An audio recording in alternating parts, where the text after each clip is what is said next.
리튬 사업에 대해서는 포스코 그룹이 2030년 기준으로 글로벌 탑3에 들어가는 게 목표랍니다. 그러면 굉장히 의미가 있을 것 같고요.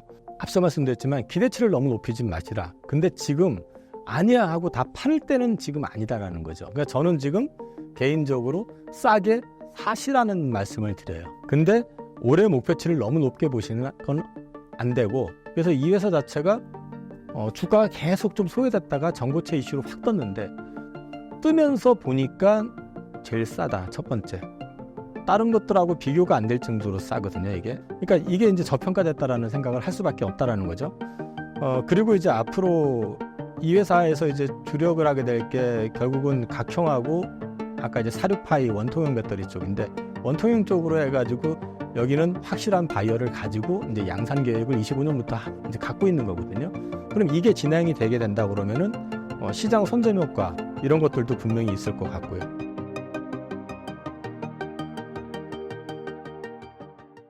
네, 안녕하세요. 저는 하이투자증권에서 근무하고 있는 이영훈이라고 하고요. 올해가 24년이니까 업계에 한 30년, 그 정도 근무했고, 아직까지는 좀 시장 도움하려고 노력하고 있습니다.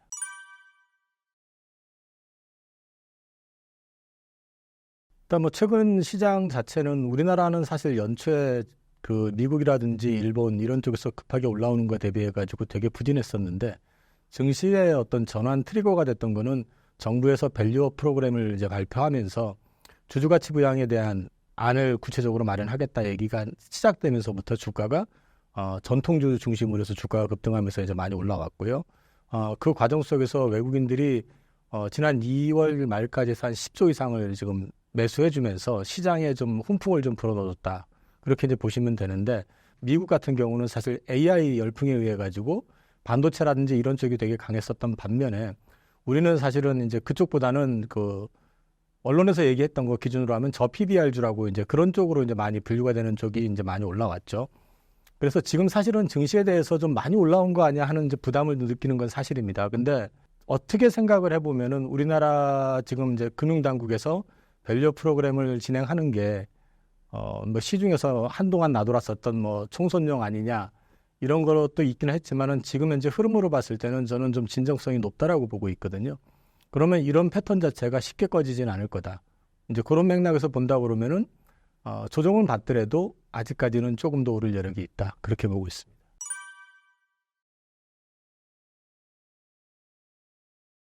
저는 일단 밸류업 프로그램 자체가 앞서도 잠깐 말씀드렸지만 언론에서는 처음에는 언론도 그렇고 주변에서 이제 총선용 아니냐 이렇게 했지만 그렇게 얘기하기에는 너무 커졌습니다. 이제는 무조건 성공해야 되는 프로그램이거든요. 이거는 그 한국 증시에 대한 신뢰 문제도 있기 때문에, 그리고 금융당국도 지금 시장의 어떤 반응에 부응해가지고 굉장히 적극성을 띠고 있다고 보고 있거든요.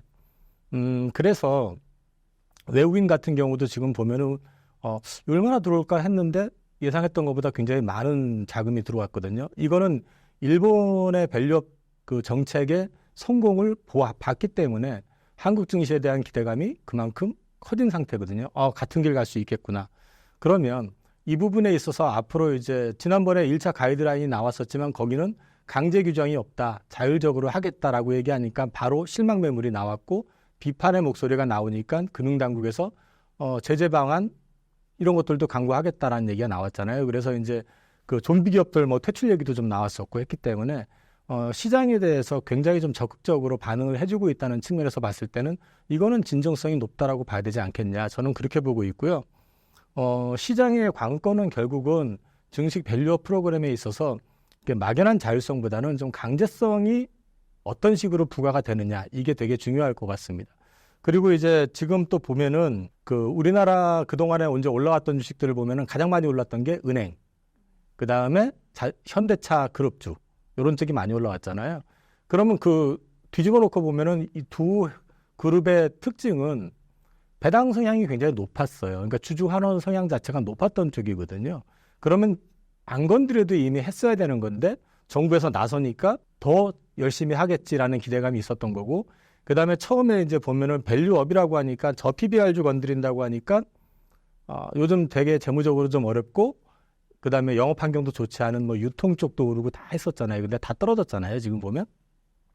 그러면 결국은 이제 처음에는 무더기로 그냥 그 비스무리한 색깔 있는 것들은 다 올랐다고 하면은 이제부터는 좀 옥석이 가려지면서 오를 거다. 저는 이제 그렇게 보고 있고요. 예를 들어 가지고 지금 시점에서 보면은 일본이 지금 PBR 기준으로 보면은 1.4 정도 돼요. 근데 우리가 지금 PBR이 1배가 안 되거든요, 아직은. 올해 23년 기준으로 보면은. 그러면 앞으로 여력은 더 있다고 보여지는데 특히나 도요타 자동차 같은 경우는 PBR이 0.6배, 7배 선에서 1.4까지 올라와 있거든요, 지금. 그런데 우리나라 지금 현대차 같은 경우는 지금 현 시점에서도 PBR 계산해 보면 0.7 정도 나옵니다. 그럼 아직까지는 추가적으로 상승할 수 있는 여력이 있지 않느냐.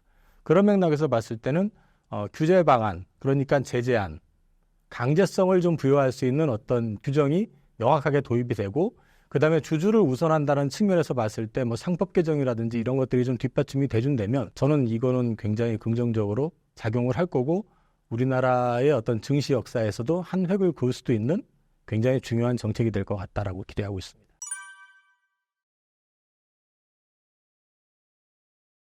없죠. 그래서 그것 때문에 비난이 일어나니까 스튜어드십 이제 얘기도 나왔었고 그다음에 이제 그것이 제대로 작동을 안 하는 기업은 연금이나 이런 쪽에서 투자 못하게 막겠다. 그다음에 이제 또 하나 나왔었던 거는 그 좀비 기업 같이 불투명하게 그냥 숨만 깔딱깔딱 쉬고 있는 회사들은 퇴출도 시키는 거 고려하겠다. 이런 것들이 나왔었는데 이제 그게 법제화되진 않았고요. 지금 현재 아무것도 정해진 건 없어요. 1차 가이드라인만 나온 거죠.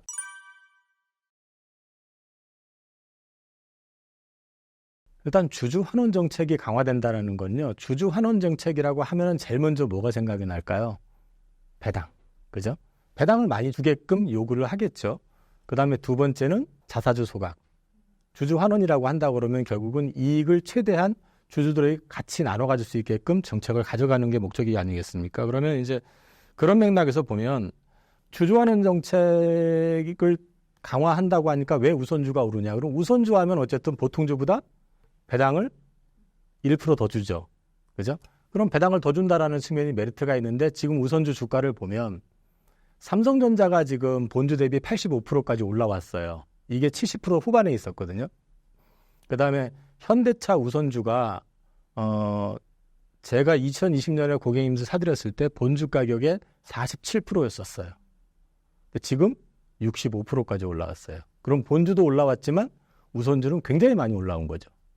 왜 그러냐면은 배당 성향을 놓고 얘기하면은 작년에 현대차가 배당을 7,500원을 줬거든요.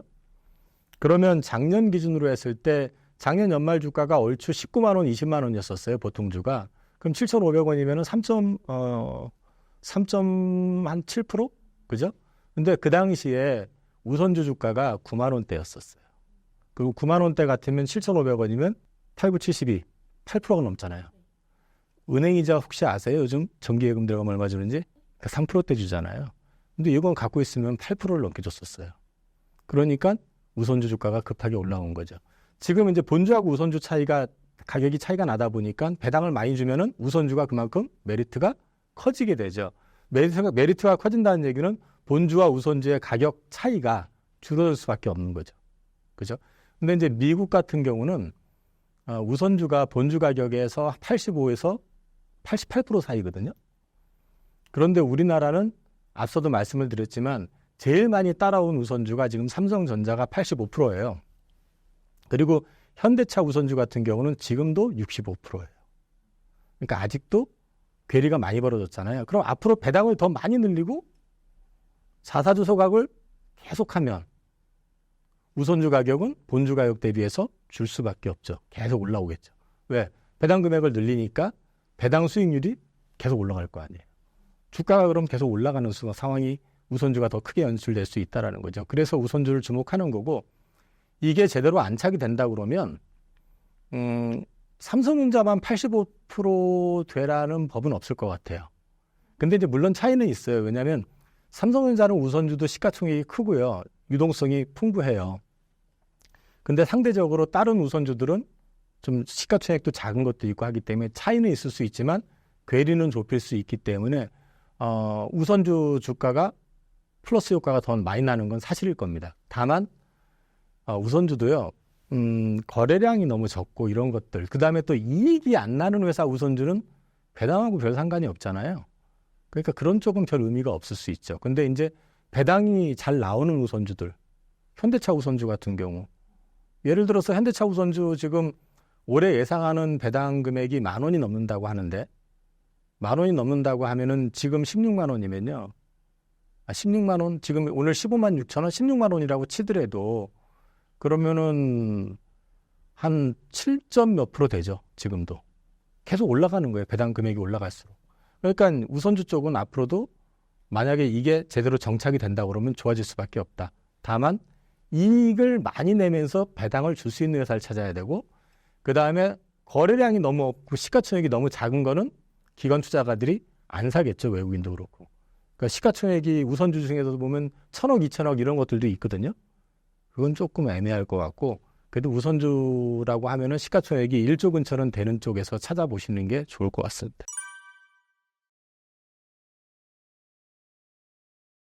이 차 전지는 제가 작년 신사임당 첫 출연할 때부터 캐즘이다. 캐즘 구간 진입해 있기 때문에 지금은 조정을 받아야 되고, 이 조정이라는 게 산업 내에 구조조정이 발생이 될 수 있다라고 말씀을 드렸기 때문에 약간은 좀 어두운 터널 같은 구간이지만, 여기에서 그 자본력하고 기술력, 그다음 브랜드 네임까지 갖춘 기업들 같은 경우는 충분히 살아남을 거고, 그런 기업들이 나중에 가서 큰 수혜를 볼 수 있을 거다.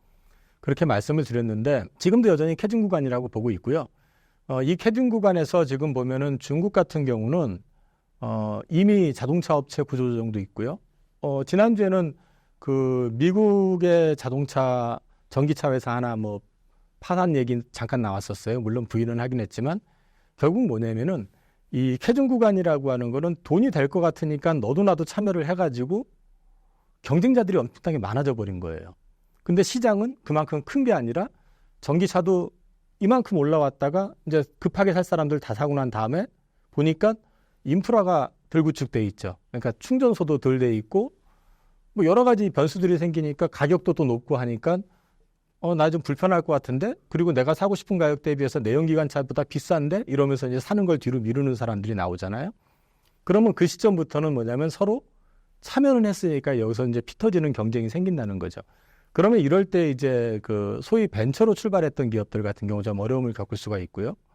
그 다음에 또 가격 경쟁력도 있고, 그 다음에 자본이 좀 딸리는 기업들, 또 중국 같은 경우는 보면은 지금 어떤 상황이냐면요. 리튬 광산도 폐쇄가 되는 게 있고요. 그 다음에 양극재 업체도 파산하는 데가 있고, 배터리 만드는 회사들도 지금 그 정리되는 회사가 있고 그래요. 근데 미국도 지금 보면 자동차 벤처 회사 하나가 지금 지난주에 얘기가 나왔었거든요. 우리는 사실은 전기차를 만드는 뭐 벤처 이런 거는 거의 없잖아요, 지금. 그러니까 우리는 그런 게 잘 보이진 않지만은 그런 환경 속에 있기 때문에 경쟁이 좀 격화되고 있는 구간이다. 근데 옛날하고 다른 거는 한 가지 다행인 건 뭐냐면, 중국이란 나라는 어떤 신산업을 구축을 할 때 보면 항상 정부 보조금을 막 줘요. 그래서 그 보조금을 받아먹겠다고 너도 나도 기업을 만들고 그 사업에 뛰어들어요. 근데 이제 문제는 그게 보조금을 무한정 줄 수 없잖아요. 그리고 또 시장에서 안 팔리기 시작하면은 얘들이 내부에서 소화가 안 되니까 항상 밖으로 나왔거든요. 물건을 밖으로 나와서 수출을 싸게 해가지고 주변국들을 다 죽이는.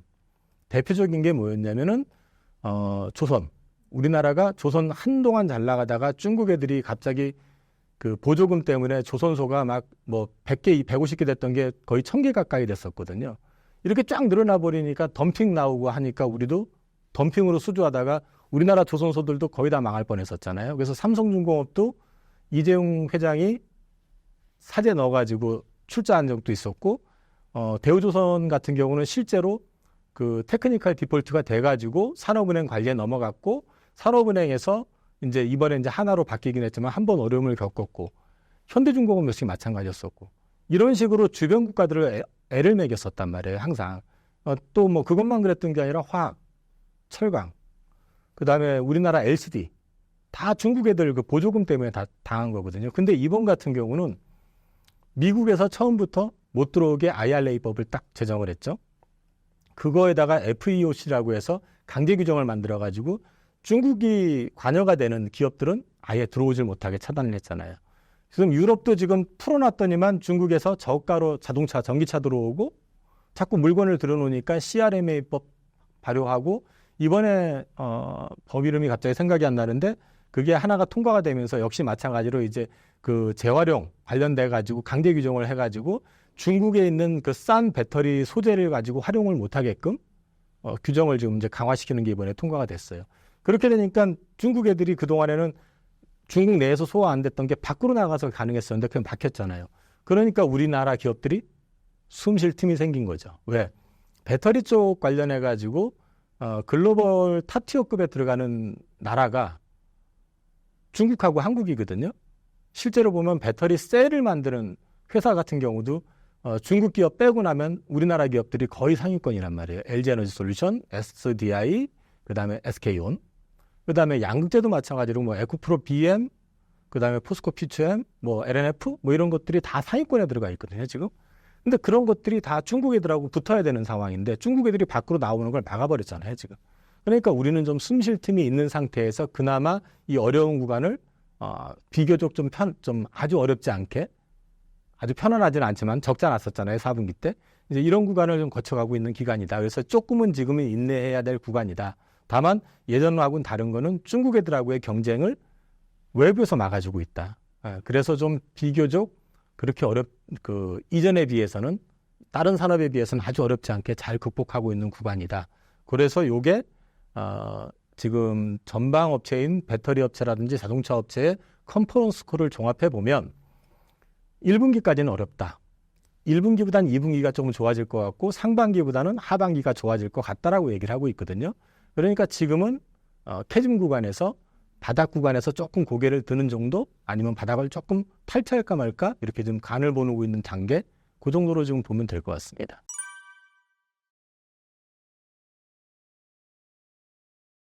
저는 계속 말씀을 드렸는데요. 일단 작년 연말에 11월, 12월에 출연했을 때는 연말에 주가가 좀 오를 테니까 좀 주식 줄여라.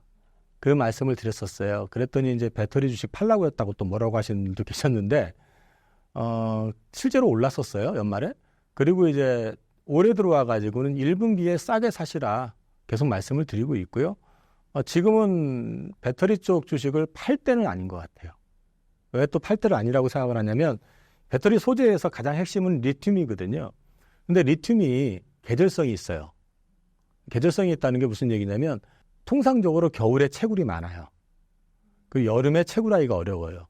왜냐하면 건조할 때 채굴을 많이 해요. 습기가 많이 차고 하면 채굴하는 데 좀 어려움이 있거든요.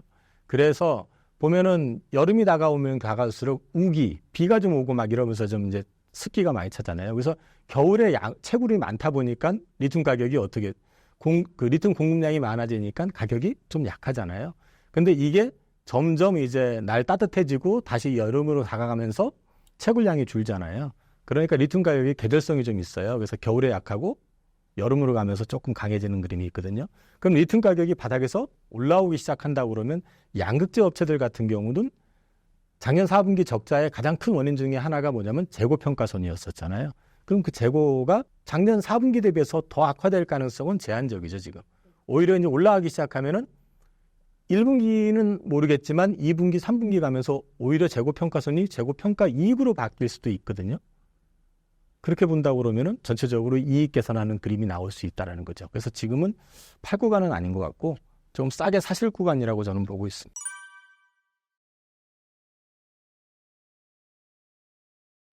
저는 제가 3월 8일 날 직접 그 인터배터리 데이 갔었어요. 그래서 이제 돌아다녔거든요.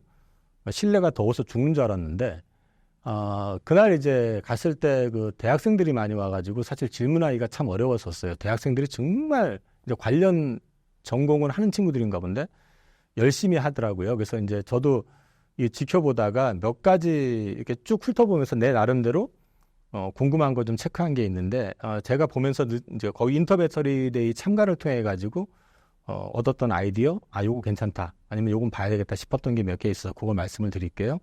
첫 번째는 원통형 배터리가 지금 현재는 2170만 지금 상용화가 되어 있고, 지금 현재 테슬라에도 2170이 지금 장착이 되어 있는데요. 4680 또는 46파이라고 하는 원통형 배터리가 이제 확대가 될 거, 생산이 될 거고 양산이 될 거다라는 거를 이제 340이 얘기를 했는데 그걸 좀 구체화한 게 이제 삼성 같은 경우는 이제 그 4개 모델로 해가지고 46파이라고 하는 거는 이 지름이 이제 46mm, 이 파이가 이거 이제 길이거든요. 길이가 이제 보통 46 80mm짜리를 얘기했었는데 요게 이제 95도 나왔고요. 그다음에 120 뭐 이런 식으로 해가지고 좀 다양하대요. 근데 이게 길이가 길수록 더 좋아요, 사실은요. 그런데 이제 그거는 업체별 사양에 따라서 업체마다 요구하는 게 다르기 때문에 이제 삼성 같은 경우는 4가지 이제 모델을 좀 만들고 있고 그다음에 이제 LG에너지솔루션 같은 경우도 이제 올 하반기부터 이제 양산 얘기를 지금 하고 있습니다. 근데 이걸 중요한 것 중에 하나가 지금 2170 배터리 원통형 요만한 걸 만드는 거하고 4680으로 해서 요만한 거 만드는 거하고 무슨 차이가 있을까요? 일단은 얘보다는 훨씬 더 많은 그게 저장이 되겠죠? 근데 이게 만드는 게 똑같지가 않아요. 이게 더 어려워요. 그래서 중국은 아직까지 이 46파이라고 할 수 있는 거를 시제품 생산을 못하고 있거든요. 근데 우리나라 업체들은 그날 가서 이제 확인한 거는 금형까지 포함해가지고 일단은 만들어낼 수 있다. 그리고 구체적으로 전방업체를 가지고 있는 회사는 삼성은 지금 보기에 BMW하고 스텔란티스일 것 같고요. LG가 아마 이제 폭스바겐, 그 다음에 이제 LG가 이제 폭스바겐, GM 이쪽인 것 같고요. 그 다음에 이제 테슬라 향도 얘기가 나오고 있어요. 그래서 그쪽이 아니겠나 싶고, 금형은 사실 이제 전방 업체는 아직은 제가 알고 있기로는 양산 라인이 없거든요. 그래서 이제 정해진 것 같지는 않은데 오늘 보니까 부산에다가 르노, 삼성이 공장을 짓는다라는 얘기가 기사가 나왔던 것 같아요. 그거라는 얘기는 아니고 그냥 추정컨대 그쪽에 그 배터리를 만들 수 있는 데는 이제 그쪽이니까 그게 연결되지 않나 싶고요. 요래서 이제 원통형 배터리의 상용화가 앞당겨진 46파이 그 배터리가 상용화 그리고 양산이 앞당겨진다 그러면 이쪽과 관련돼 있는 이제 소재 업체들이 있잖아요. 이런 쪽들이 좀 관심을 받을 수 있지 않겠느냐. 그다음에 두 번째는 이거 기사도 좀 나오긴 했었는데 시장에서 별 반응을 크게 안 했었다가 갑자기 이제 인터배터리 데이 때 이게 잠깐 얘기 나오면서 주가가 급등했는데 그 클로즈 루프 시스템이라고 하는 건데요. 이게 이제 그 배터리 그 소재를 광석에서부터 시작을 해가지고 나중에 배터리까지 만들고 밸류 체인 내에서 이 오폐수 발생을 갖다가 재료로 만들면서 이제 전부 다 찌꺼기 남기지 않고 재활용을 할 수 있는 시스템 이렇게 보시면 되는데요. 이게 원가 절감률이 엄청 큽니다. 그래서 지금 보면은 에코프로 HN이라고 하는 회사가 오늘도 급등했고 요 인터배터리 데이 전후에서 이제 급등을 하기 시작을 했거든요. 근데 이게 에코프로 그룹 전반으로 적용이 된다 그러면은 원가율 절감 효과도 굉장히 클 거고 이익 개선에도 굉장히 도움이 될 수 있다. 그리고 실제로 이게 구체화되어 있는 회사는 제가 알고 있기로는 현재는 에코프로 그룹밖에 없어요. 그래서 이것도 굉장히 의미가 있는 것 같고요. 그 다음에 이제 무엇보다도 이제 삼성 SDI가 질러버린 게 뭐냐면 전고체 2027년 양산. 그래서 전고체 관련된 주식들이 쫙 올랐잖아요. 좀 궁금했어요, 저는 사실은. 전고체 관련된 주식들이 급등을 하고 그러는데 갑자기 2027년에 양산을 한다고? LG에너지 솔루션이 전고체 배터리와 관련해가지고 우리나라에서는 제일 많이 얘기해왔었고 준비해왔었던 걸로 알고 있고 도요타 자동차도 사실은 25년부터 양산한다고 했다가 이걸 28년으로 미뤘었거든요. 근데 갑자기 27년이라고? 그래서 이제 가서 물어봤어요. 근데 이제 27년까지 하겠다라는 것은 이제 그쪽에서 제시한 계획인데 실제 내용을 좀 뜯어보면은 진짜 제 개인적인 느낌인데 양산에 대한 어떤 확신보다는 회사가 목표로 내 목표 내지는 의지를 보여준 거다라고 저는 좀 이해를 했고요. 그런 생각을 했었던 거는 이제 거기서 여러 가지 질문을 좀 했어요. 그럼 양산이 들어간다는 얘기는 바이어가 정해졌을 거고, 그 다음에 어느 정도 캐파에 어느 정도 이제 그 원재료 가격이 굉장히 비싸거든요. 전고체가 사실은 ACM보다. 그러면 이걸 원가 절감할 수 있는 방안 이런 것들이 나와야지 가능한 거 아니에요. 그래서 그거에 대한 것도 물어봤었고 그 다음에 이게 정말 양산이 돼가지고 앞으로 쭉 간다 그러면 항상 게임 체인저라고 얘기를 했거든요. 이게. 그러면 ACM이나 이게 다 필요 없다는 말도 되는데 근데 갑자기 삼성 SDI가 작년 하반기부터 계속해가지고 대대적인 투자가 ACM 쪽으로 지금 나오고 있단 말이에요. 이거를 어떻게 생각하는지를 물어봤었거든요. 그리고 이제 또 SK에 가서도 물어보고 LG에 가가지고도 똑같이 전고체 배터리에 관해서 물어봤는데 일단 제 느낌 종합해가지고 누가 이렇다더라 저렇다더라를 떠나가지고 느낌을 가지고 말씀을 드리면 전고체보다는 반고체 배터리 같은 경우는 27년, 28년 정도 되면은 상용화가 될 수도 있겠다. 근데 전고체를 가지고 얘기를 하라고 그러면은 상용화 시점에 대해서 못 받기는 조금 저는 일러 보인다고 생각이 되고요. 두 번째는 시장 점유율. 그럼 이게 된다고 했을 때 그러면 시장을 확 잡아먹을 수 있는 게임 체인저가 될 거냐라고 봤을 때 그것도 쉽지 않을 것 같다. 일단은 원가 절감하는 게 생각보다 쉽지 않을 것 같고, 또 하나는 수율의 문제가 항상 문제가 될 수가 있어요, 이게.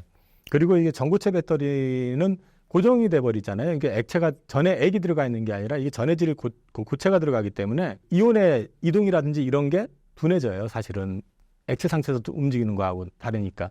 그러니까 둔해지기 때문에 이게 효율도 떨어지는 문제도 있고 여러 가지 문제가 있어요. 극복해야 될 문제가. 그리고 발화의 위험이 없는 것도 아니거든요, 지금. 그래서 이제 이런 부분들에 대한 문제를 풀어나간다고 가정을 해도 원가의 문제라든지 이런 것들이 작용할 수 있기 때문에 저는 한 2030년 한 초중반 됐을 때 5%? 3에서 5% 내외 아니겠느냐. 그래서 소위 말해서 정말 럭셔리카에 장착이 되는 용도로는 가능해도 이게 NCM을 죽이고 LFP를 죽이고 뭐 이런 단계는 아닌 것 같다라는 생각을 했고요. 대신에 이제 전고체 배터리 관련해 가지고는 앞으로도 계속 이슈화가 될 수 있으니까 이와 관련되어 있는 기업들은 체크해 보실 필요가 있다라고 생각을 했고, 그냥 셀투백 배터리라고 해서 이제 그거는 모듈을 없앤 건데, 요거는 중국에서 이제 LFP 배터리를 셀투백으로 해가지고 주행 거리를 늘리고 뭐 무게를 가볍게 하고 뭐 더 배터리를 장착을 해서 효율을 높였네 어쩌네 이런 얘기들이 많았었는데, NCM에서도 LG에너지 솔루션에서 개발을 했다고 합니다. 그래서 이게 이제 상용화되는 시점에 대한 거는 제가 체크를 안 했지만, 뭐 기술적으로 봤을 때 NCM이 셀투백이 가능하다고 그러면 LFP보다 훨씬 낫죠. 예, 그래서 이것도 한번 체크해 보실 만하다. 그리고 이제 전구체 없는 양극재들 개발했다. 이게 이제 금양에서 나온 건데요. 이게 무슨 얘기냐면 우리나라 지금 그 배터리 쪽, 특히 양극재의 기본 소재가 되는 전구체가 거의 중국산이거든요. 이거를 갖다 지금 극복을 해야 되는 문제가 있거든요. 근데 이제 금양에서 이거를 개발을 했다고 하니까 이게 조금 업계 전반으로 확산만 될 수 있다고 그러면 탈중국에 있어서도 굉장히 좀 긍정적이지 않겠느냐라는 생각 정도를 해봤었습니다. 그래서 이 정도 보시면서 이쪽에서 투자 아이디어를 찾아보시는 것도 괜찮을 것 같습니다.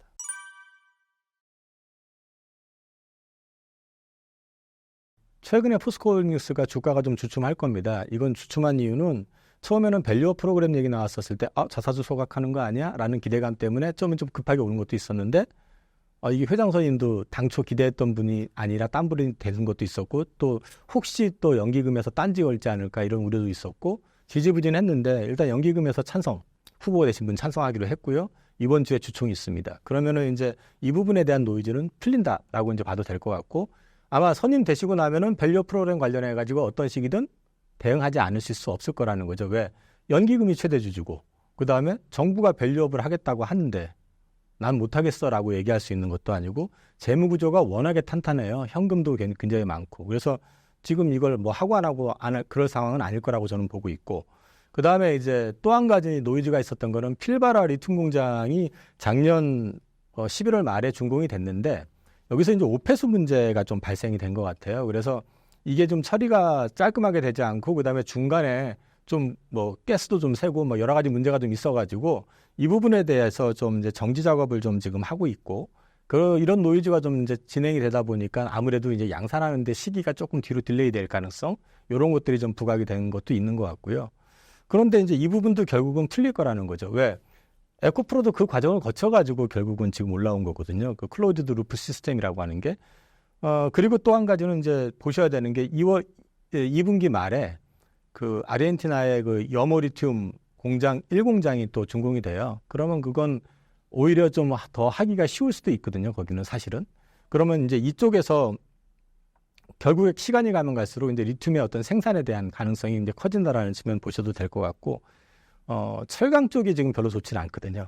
사실 철강이 좋았었으면 그 덕도 좀 봤을 텐데 철강이 별로 좋지 않다 보니까 어려움이 있었는데, 최근에 지금 중국이 경기 부양 얘기들 계속 하고 있잖아요. 그런데 경기 부양을 한다는 얘기는 철강 가격을 다시 올리게 되고 철강 수요가 높아지게 되면 중국산이 한국에 들어오는 게 좀 제한될 가능성이 있고, 그렇게 되면은 이제 철강 업종도 좀 보게 될 수 있다. 이런 측면도 좀 있을 것 같다라고 이제 보셔도 될 것 같고요. 포스코홀딩스 관련해 가지고 조금 더 이제 말씀을 좀 더 드려보면, 포스코홀딩스는 그 리튬 원가 경쟁력이라고 해가지고 이거는 지금 이베스터 증권에서 나온 자료를 그대로 인용한 건데요. 이게 염수 리튬 같은 경우가 그냥 물을 증발시켜 가지고 하는 거거든요. 거기서 리튬을 추출하는 거예요. 그러니까 사실은 이게 비용도 덜 들고 폐기물도 거의 안 나오고 굉장히 효율적이잖아요. 그래서 원가율이 굉장히 낮아요. 그러니까 이제 마진율이 리튬 가격에 따라서 마진율이 굉장히 크게 날 수 있다라는 거죠. 그래서 이 염수를 가지고 하는 이제 그 공장도 갖고 있고 이제 또 기술도 당연히 갖고 있고, 그다음에 이제 광석 리튬이라고 해서 이제 폐기물을 발생시키지 않고 부원료 사용이 적게 발생을 하는 이제 광석 리튬 공장도 있는데, 작년에 진달리 리소스를 통해서 진흥에서 점토에서 이제 또 리튬 추출하는 거 얘기도 좀 나왔었거든요. 근데 이게 포스코 그룹이 이 기술도 갖고 있어요. 그러니까 이제 리튬과 관련해 가지고 본격적으로 양산이 시작이 되면 이런 것들이 하나씩 부각이 될 거다. 근데 차트에서 보시면은 지금 리튬 가격이 보시면 22년도에 급격히 올라서 23년까지 엄청 올랐다가 지금 보면 비참할 정도로 지금 빠져 있잖아요, 지금. 그리고 고개를 살짝 들고 있죠. 그럼 이제 고개를 들기 시작한다라는 거는 지금 이 가격선에서도 염호 리튬에서는 흑자가 난다는 거거든요. 그러니까 고개를 들기 시작한다는 거고, 계절성도 아까 말씀을 드렸죠. 그리고 이제 25년부터 보면은 북미 공장들 가동이 본격적으로 되니까 어쨌든 리튬 수요는 늘 거고, 그다음에 이제 문제는 그동안 중국에서 싼 물건들을 뿌려댔었는데, 미국이 이제 중국산 광물도 제한을 지금 두기 시작하고 있단 말이에요. 그러면은 앞으로 중국산하고 중국 외산, 그러니까 중국을 탈중국대에 있는 쪽, 특히 아르헨티나나 칠레나 이쪽 호주나 이런 쪽을 통해 가지고 리튬 소싱을 많이 하려고 지금 하고 있기 때문에 가격이 좀 달라질 수 있다. 그렇게 되면은 이제 리튬 쪽에서 좋아질 수 있다라는 걸 기대해 보실 수가 있을 것 같고요. 이거는 뭐 이베스터 증권 추정인데 그냥 보시면은 어쨌든 뭐 리튬 가격이 2만 불일 때 뭐 각각에 따라서 추정이 나오는데 2030년 가게 되면 어쨌든 포스코홀딩스가 연산 기준으로 해서 42만 톤, 43만 톤 정도의 리튬을 추출할 거라고 얘기를 해왔거든요, 그동안에. 그럼 이걸 놓고 계산을 해보면은요, 그냥 러프하게 계산해도 43만 톤이라고 계산을 하면 금액이 5조 이상 매출이 나온다는 거죠. 그러면 이것만 가지고도 이익은 엄청나게 크게 나올 수 있다는 걸 보실 수가 있고요. 그 다음에 이 리튬 사업 관련해 가지고는 이제 목표 쪽에서 보시면 포스코홀딩스의 가장 큰 장점은 여전히 염수예요. 염수에서 리튬을 이제 채굴하는 그 능력인데, 이건 뭐 대신증권 자료를 가져온 거긴 하지만은 뭐 세계 최고 수율의 환경 친화적 공정을 구현한다. 뭐 이런 거 저런 거 쭉 나와 있지만 어쨌든 염수 리튬을 통해 가지고 굉장히 저렴하면서, 그러니까 원가가 저렴하면서도 고부가 가치에, 그다음에 고순도의 리튬을 추출해낼 수 있다라는 이런 기술적인 강점이 있다. 이런 걸 보시면 될 것 같고요. 현재 포스코홀딩스가 리튬 쪽으로 해가지고 포스코 필바라 리튬 솔루션이라고 해가지고 이거는 호주에서 그 광석에서 이제 리튬을 채굴한 거를 갖고 와가지고 여기서 재련을 해가지고 만들어내는 거고요. 그다음에 포스코 리튬 솔루션이라고 해가지고 이건 그 아르헨티나에 있는 탄산 리튬을 활용을 해서 수산화 리튬을 생산하는 이런 것도 있고, 그다음에 이제 필바라 그 미네랄스, 이거는 지분을 투자한 걸 가지고 오는 게 있고요. 그다음에 이제 포스코 아르헨티나는 아까 염호를 통해서 해오는 이런 이제 사업을 다각적으로 진행을 하기 때문에 리튬 사업에 대해서는 포스코 그룹이 2030년 기준으로 글로벌 탑3에 들어가는 게 목표랍니다. 그러면 굉장히 의미가 있을 것 같고요. 그다음에 이제 니켈 관련해 가지고 이제 포스코 그룹에서 그 광산 지분을 갖고 있는 게 있고요. 그다음에 이제 광산 지분을 가지고서 이제 거기서 채굴을 해가지고 이거를 가지고 와서 포스코에서 이제 100% 정제해가지고 사용을 하는 이런 구조가 될 것 같습니다. 그다음에 이제 리사이클링은 재활용이잖아요. 폐배터리 재활용 관련해가지고 이쪽 관련해가지고도 상공정, 하공정을 포스코 그룹이 다 가지고 있다라는 거를 이제 말씀을 드릴 수 있을 것 같고, 이런 거는 넘어가도 될 것 같고, 요거는 제가 가서 직접 찍은 사진인데 포스코 그룹 전체의 어떤 밸류 체인에 대한 것들을 언급을 해놓은 겁니다. 이게 이제 그림상으로 보여지는 저 염호 리튬을 생산하는 곳에서 이제 리튬을 생산하는 그런 그림을 모형을 갖다가 거기서 현장에서 지금 이제 전시해 놓은 거를 가지고 왔습니다. 리튬 관련해서는 2030년에 43만 톤 생산을 해가지고 글로벌 탑3가 되는 게 목표고요. 그 다음에 니켈은 2030년 기준으로 해서 24만 톤. 그다음에 이제 리사이클링 쪽은 2차 전지가 지금 포스코 그룹이 보면은 포스코 홀딩스에서 리튬, 니켈 다 하잖아요. 그리고 이거를 양극재, 그다음에 음극재, 그다음에 나중에 이제 전해질 쪽도 다 이제 지금 전고체 쪽으로 준비를 하고 있고 실리콘 음극재도 준비를 하고 있지만 최종적으로 갔을 때 이제 폐배터리 재활용까지 다 지금 하고 있기 때문에 이거를 활용을 해가지고 여기서 이제 리사이클링의 상공정과 하공정을 다 가지고 있기 때문에 이를 통해 가지고 자원 재활용 효과도 충분히 낼 수 있고 경쟁력을 갖출 수 있고 이걸 근거로 유럽이나 미국도 진출이 가능하다. 이렇게 보시면 될 것 같고 양극재는 2030년 기준으로 100만 톤 생산을 한다. 그래서 사실상 보면은 철강도 중요하지만 지금 보면은 2차 전지 쪽 그 포션이 계속 커지는 그림이 나올 것이다. 이렇게 보셔도 될 것 같습니다.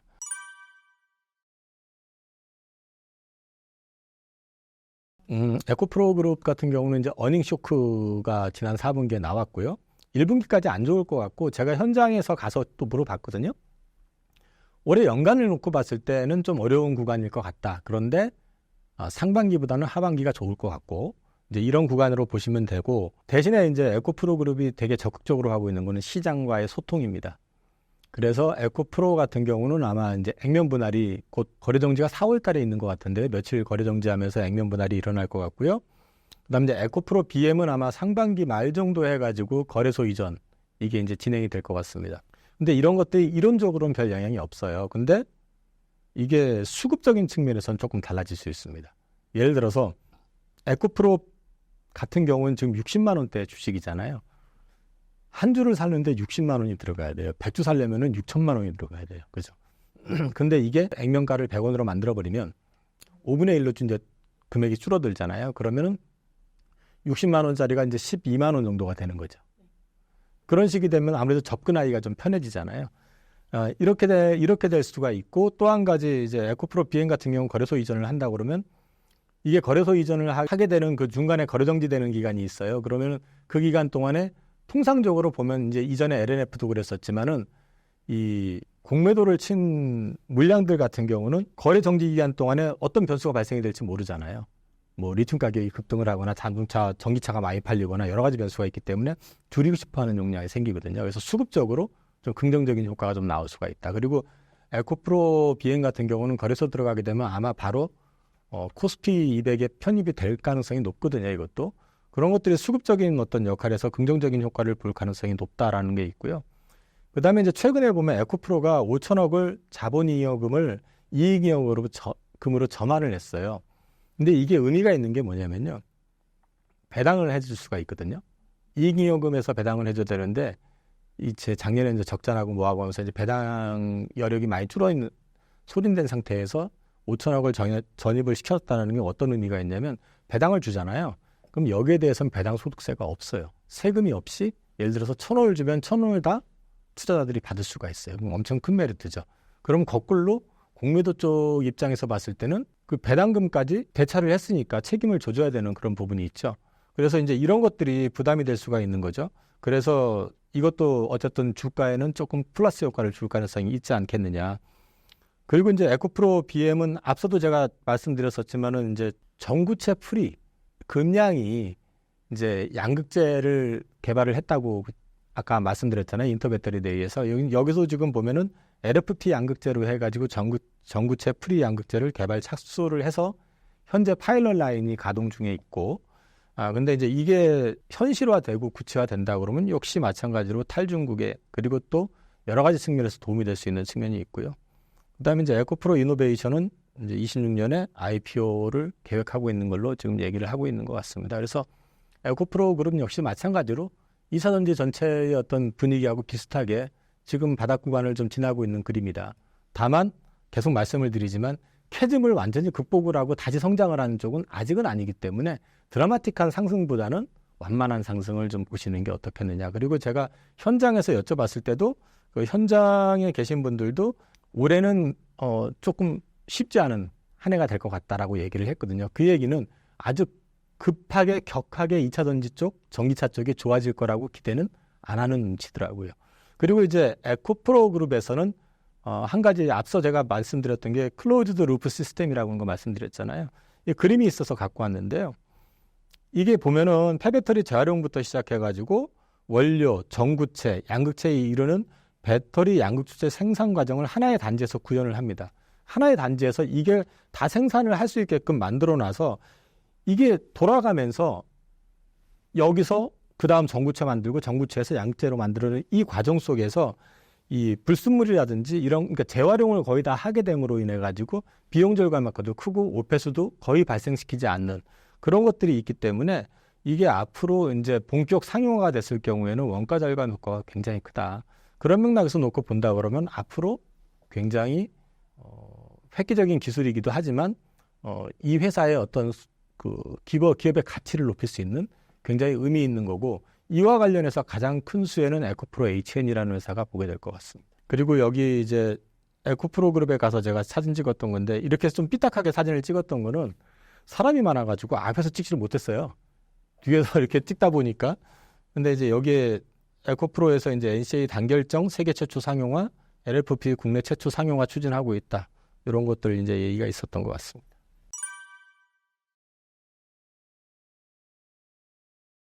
앞서 말씀드렸지만 기대치를 너무 높이지 마시라. 근데 지금 아니야 하고 다 팔 때는 지금 아니다라는 거죠. 그러니까 저는 지금 개인적으로 싸게 사시라는 말씀을 드려요. 근데 올해 목표치를 너무 높게 보시는 건 안 되고 이를테면 예를 들어 가지고 제가 제 기준에서요. 밸류 프로그램이 포스코 홀딩스에서 회장 선임하고 난 다음에 자사주 소강 얘기가 나오고 주가가 급등을 했어요. 근데 제가 생각했던 것보다 과하게 올라가면 저는 당연히 비중 줄일 거예요. 그러니까 지금은 실적을 가지고 급하게 돌아서는 게 아니고요. 작년 4분기에 실적이 되게 안 좋았잖아요. 작년 4분기보다 올 1분기는 나쁘진 않을 거예요. 왜 안 나쁘냐면 4분기에 리튬 가격 계속 떨어졌었잖아요. 그리고 보셔야 되는 게 리튬 재고가 이렇게 쌓아놓은 것들이 그대로 있는 게 아니라 리튬은 재고는 이만큼 있더라도 쓰잖아요. 계속. 그러니까 비싸게 샀던 것들은 계속해서 사용이 되고 그러면 뒤늦게 산 것들이 계속 쌓이잖아요. 그러니까 리튬의 재고 단가 자체는 떨어지잖아요. 점점. 그죠? 그럼 재고 평가손은 많이 줄었거나 어쩌면 흑자가 날 수도 있는 거죠. 여기서. 그런 대신에 또 이제 양극재 가격도 지금 보면은 이제 양극재 가격도 지금 조금 떨어지고 있거든요. 그러면 이쪽에서 마진이 얼마나 나는지 이것도 봐야 되거든요. 그렇게 놓고 본다고 하면 그냥 봐도 작년 4분기가 재고 평가손 엄청나게 세게 맞았고 그래서 이 양극재 판가에서 조금 남은 이익 다 까먹고 적자나고 이랬던 건데 일단 1분기는 평가손 자체가 굉장히 확 줄었거나 아니면은 이분하거나 잘하면 흑자 날 수도 있는 이런 그림이 나오니까 그럼 바닥은 찍은 것 같다. 그럼 여기서 갑자기 뭐 어떤 돌발 변수가 발생하지 않는 이상에는 상반기보다는 하반기가 좋다라고 지금 전방업체들이 얘기하니까 좋아질 것 같아. 근데 이렇게 좋아지는 게 아니라 이렇게 좋아지지 않겠느냐라는 거죠. 그래서 지금 구간에서 파시는 것보다는 쌀 때 사시라는 말씀을 드리는 거고 앞서 말씀드린 것처럼 돌발 변수가 발생이 됐다. 제가 말씀드리는 돌발 변수는 기업의 어떤 밸류하고 무관한 돌발 변수예요. 예를 들어서 에코프로 아까 말씀드렸지만 액면 분할을 하잖아요. 액면 분할을 딱 해서 한 3, 4일 거래 정지됐는데 액면 분할을 했는데 하고 나니까 주가가 급등을 해. 갑자기 들어올 수 있잖아요. 그러면 저 같으면 급등을 해서 제가 생각했던 것보다 많이 올랐다면 줄일 것 같아요. 일단은 다시 사더라도. 거래소 이전 에코프로 BM 그러면 지난번에 LNF도 주가 봤지만은 거래소 이전 이슈로 LNF가 10몇만 원에서 거의 30만 원 근처까지 이렇게 올라왔다 쭉 빠졌잖아요. 그런 그림 나오면 에코프로 BM도 또 줄일 거예요. 그러면. 그리고 나서 다시 싸게 살 거예요. 왜? 밸류 외적인 측면으로 급등하는 상황이 나오면 저는 줄인다. 근데 밸류상으로 놓고 해서 완만하게 가는 거에서는 이 구간에서는 팔 필요가 없지 않느냐. 이제 그렇게 말씀을 드리는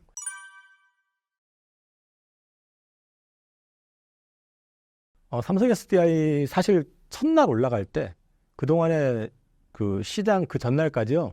대책 없이 빠지고 있었습니다. 거의 매일 빠지고 있었어요. 그래서 뭐 이런 게 다 있어 싶었었거든요. 사실은. 근데 갑자기 급등을 했거든요. 그게 뭐냐면 인터배터리 데이에서 전고체 27년 양산 딱 얘기해버리면서 갑자기 시장이 흥분을 한 거예요. 사실 근데 삼성 SDI 같은 경우는 밸류로만 놓고 얘기하면 제일 싸요. 왜냐하면 여기는 2차 전지 그 소형 전지 쪽 스마트폰 쪽에 들어가잖아요. 그게 이익을 내주고 있거든요. 그렇기 때문에 크게, 그리고 또 한 가지는 여기는 투자를 그 에코프로라든지 그다음에 저기 LNF라든지 다른 LG에너지솔루션이라든지 SK온처럼 이 투자를 많이 하질 않았었잖아요, 사실은. 그러니까 상대적으로 재고도 작아요. 그러니까 이쪽이 손실이 나더라도 덜 날 수밖에 없는 거고. 그러니까 더군다나 기본의 이익을 갖고 있는 회사이기 때문에. 그래서 거기다 또 얘가 자회사가 이제 삼성 디스플레이라는 회사가 있는데 그 회사 자체가 이익이 나는 회사니까 꾸준히. 그래서 이 회사 자체가 주가가 계속 좀 소외됐다가 전고체 이슈로 확 떴는데 뜨면서 보니까 제일 싸다. 첫 번째. 다른 것들하고 비교가 안 될 정도로 싸거든요, 이게. 왜 어느 정도로 싸냐면은 PBR로 놓고 하면은 비교 자체가 안 돼요. 다른 회사보다. 왜냐면 이게 순자산 가치가 좀 높아요, 상대적으로. 그동안에 벌어놓았던 회사가 있기 때문에. LG에너지솔루션 같은 경우는 회사를 쪼갰던 거잖아요, LG화학에서. 그래서 오로지 배터리로만 승부를 봤었는데 배터리에서 이익 났던 게 AMPC 보조금 때문에 이제 이익이 나기 시작했던 거지. 계속 적자였었지만 이 회사 같은 경우는 그거 무관하게 이익이 계속 나고 있었던 회사니까. 그리고 배터리를 이미 그 전에 스마트폰 배터리로 긴 시간 동안 이익을 내왔던 회사고요. 그런데 이제 그 이슈가 밝혀지고 나니까 밸류도 다시 보이는 거고. 그 다음에 이제 이렇게 살펴보니까 얘네들이 항상 문제가 됐었던 게 이사든지 항상 좋을 때 이 주식 별 재미를 못 봤었던 이유 중에 하나가 투자를 안 했거든요. 근데 갑자기 작년 하반기부터 적극적으로 투자를 늘리기 시작하고 계약을 늘리기 시작하고 그러면 성장에 대해서 얘들도 이제 진심이구나라는 게 확인이 된 거잖아요. 그렇게 따지고 보니까 배터리 셀의 어떤 캐파를 놓고 얘기하면은 LG에너지솔루션 같은 경우가 500기가와트 정도를 갖다가 이제 캐파를 가지고 있는데 이게 한 93조 원 정도 밸류거든요. 저기 SDI가 200기가와트라고 하면 투자 이제 예정한 것까지. 근데 이게 지금 시가총액이 15조. 그러면 이게 그냥 단순하게 비교해 봤을 때도 차이가 많이 나잖아요. 그죠? 그러니까 이게 이제 저평가됐다라는 생각을 할 수밖에 없다라는 거죠. 그리고 이제 앞으로 이 회사에서 이제 주력을 하게 될 게 결국은 각형하고 아까 이제 사륜파이 원통형 배터리 쪽인데 원통형 쪽으로 해가지고 여기는 확실한 바이어를 가지고 이제 양산 계획을 25년부터 이제 갖고 있는 거거든요. 그럼 이게 진행이 되게 된다 그러면은 시장 선점 효과 이런 것들도 분명히 있을 것 같고요. 그리고 24년도 추정 실적 기준으로 보면 지금 현재 PER이 17배입니다. 배터리 업체 치고는 이 정도는 뭐 정말 역대급이죠. PBR도 1.4예요. 그러니까 다른 거에 비해 가지고는 밸류가 너무 싸다라는 거죠. 그래서 앞으로 기대할 수 있는 부분이 있다. 다만 전고체 쪽으로 이제 얘기를 하라고 그러면 저는 앞서도 말씀드렸지만 저는 의지의 표현이다라고 저는 생각을 하고 있다라고 이제 말씀을 드렸잖아요. 그래서 기대감은 분명히 가져가는 건 나쁘지 않은데 그게 상용화 된다라는 것보다는 어쨌든 회사가 적극적으로 27년에 우리가 양산할 거다라는 계획을 갖고 있다라고 했기 때문에 그런 부분들도 좀 일정 부분 플러스 알파 효과는 좀 나올 것 같다. 그래서 주가 자체는 다른 배터리 셀 업체 대비해서는 상대적으로는 강할 것 같다. 저는 그렇게 보고 있습니다.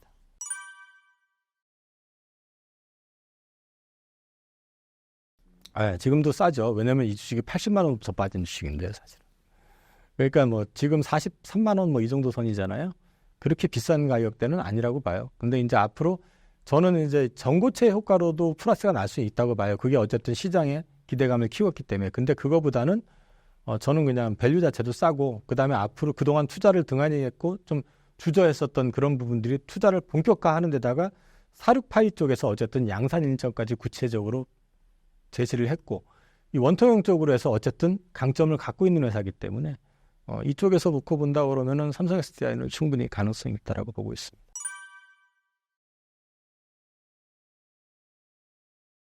LG에너지솔루션 같은 경우는 지금 글로벌 그 배터리 업체 중에서 CATL을 제외하고 나면은 거의 넘버원일 거예요. 그러니까 중국을 제외하면은 넘버원 회사는 건 맞아요.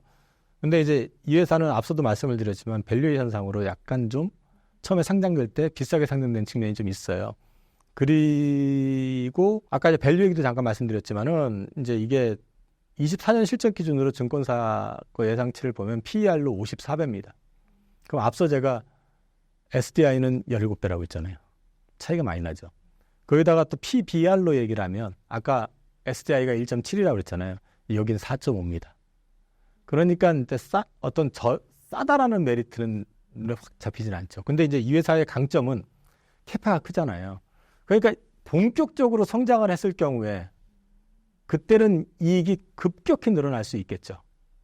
이제 그런 측면의 강점은 분명히 있어요. 그런데 저는 개인적으로 둘 중에 뭐 살래라고 물어보신다면 그럼에도 불구하고 현 시점에서는 SDI가 조금 더 메리트가 있어 보인다 말씀드리겠습니다.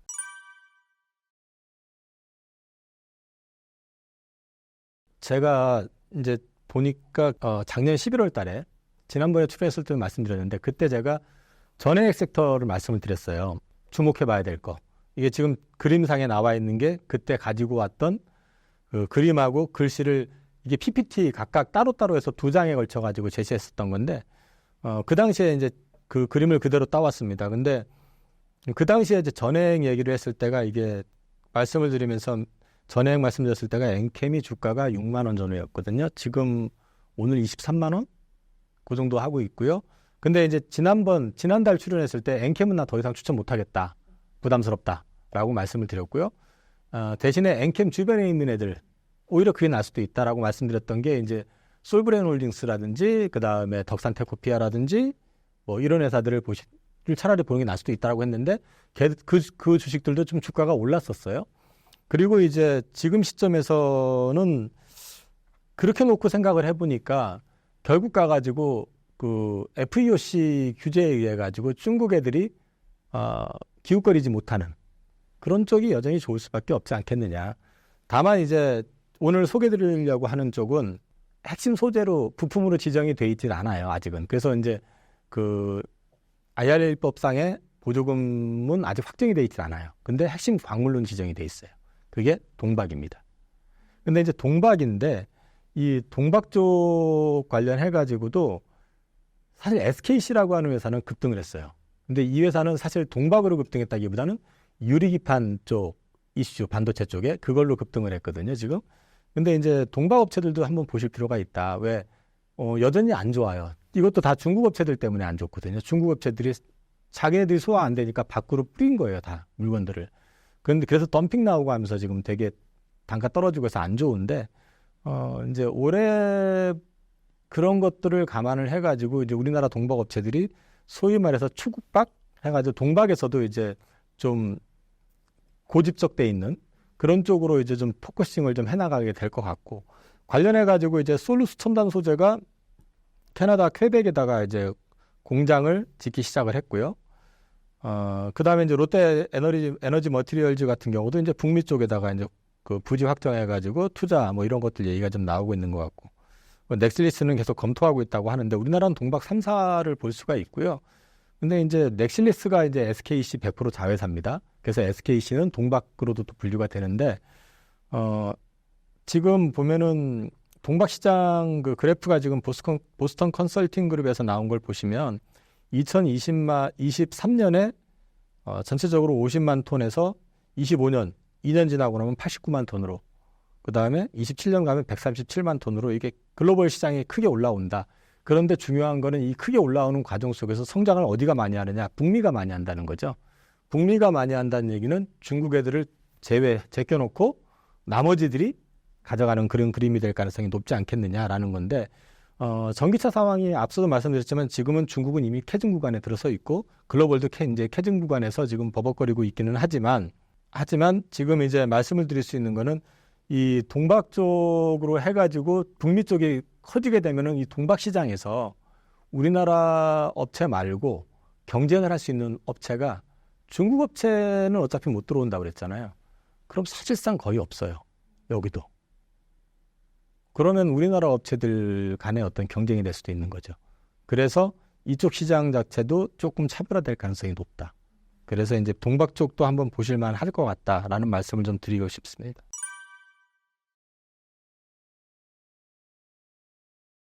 네, 그 뭐 캐증 구간이라는 말씀 계속 드렸고요. 이거는 승자 독식을 위한 준비 과정이라고 보실 수 있어요. 계속 말씀드렸지만은 처음에는 테슬라가 전기차 만들었을 때 도요타는 뭐라고 얘기했었냐면 웃기지 마, 전기차 안 돼. 하이브리드가 무조건 되는 거고 전기차는 될 수가 없는 거라고 아예 단정을 졌었어요. 그래서 아예 제껴놨었고요.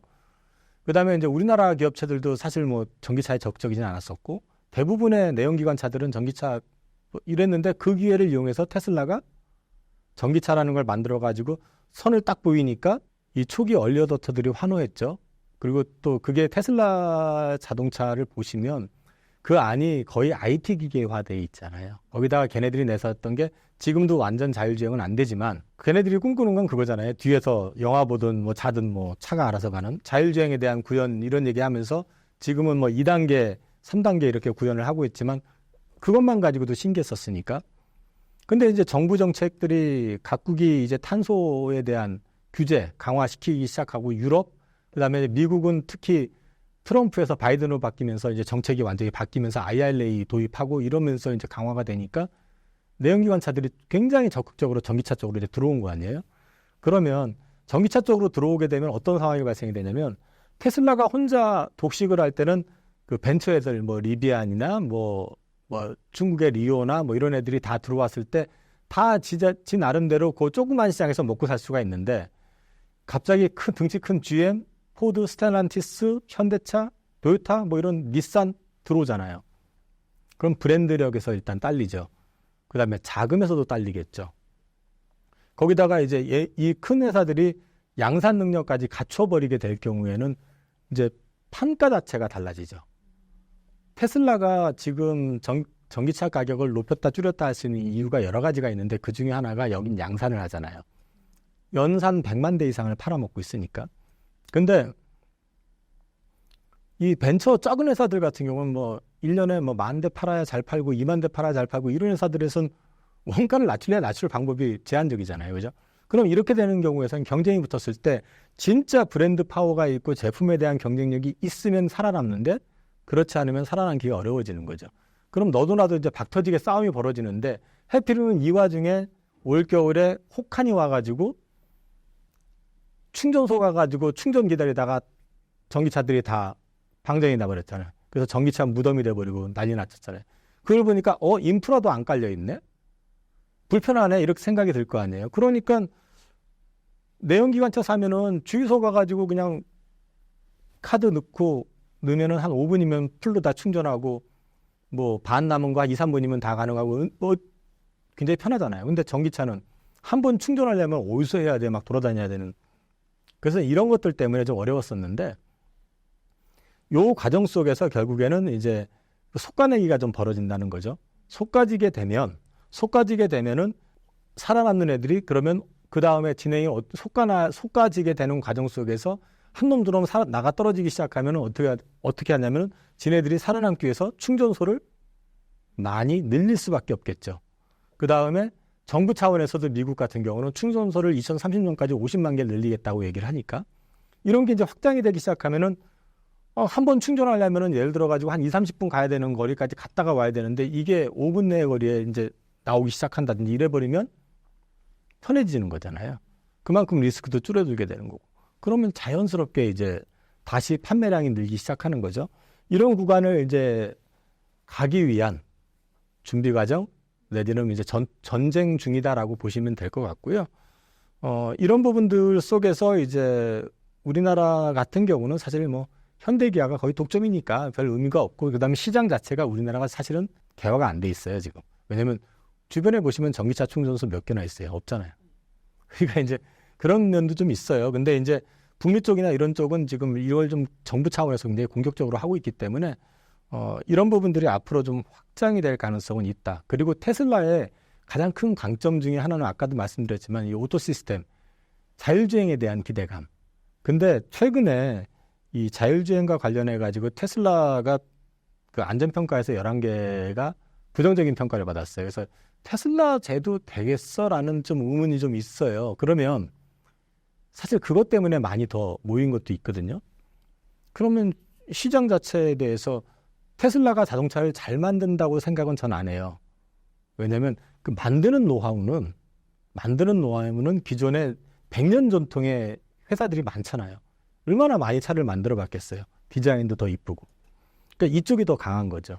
그러면 이쪽에서도 자율주행에 대해서 많이 따라 올라오고, 그래서 이 테슬라랑 비등비등해지거나 뭐 큰 차이 없게 된다든지 이렇게 될 경우에는 테슬라는 팔리는 게 둔해지더라도 이쪽에서 늘어날 수도 있는 거잖아요. 그래서 전기차 쪽은 어쨌든 그 과정 속에서 지금 싸움이 벌어진 거다. 그래서 지금 테슬라 포함해가지고 모든 전기차 업체들이 다 지금은 경쟁 구도 속에서 이제 살아남기 위한 경쟁 이런 것들이 좀 가속화되어 있는 구간에 있다.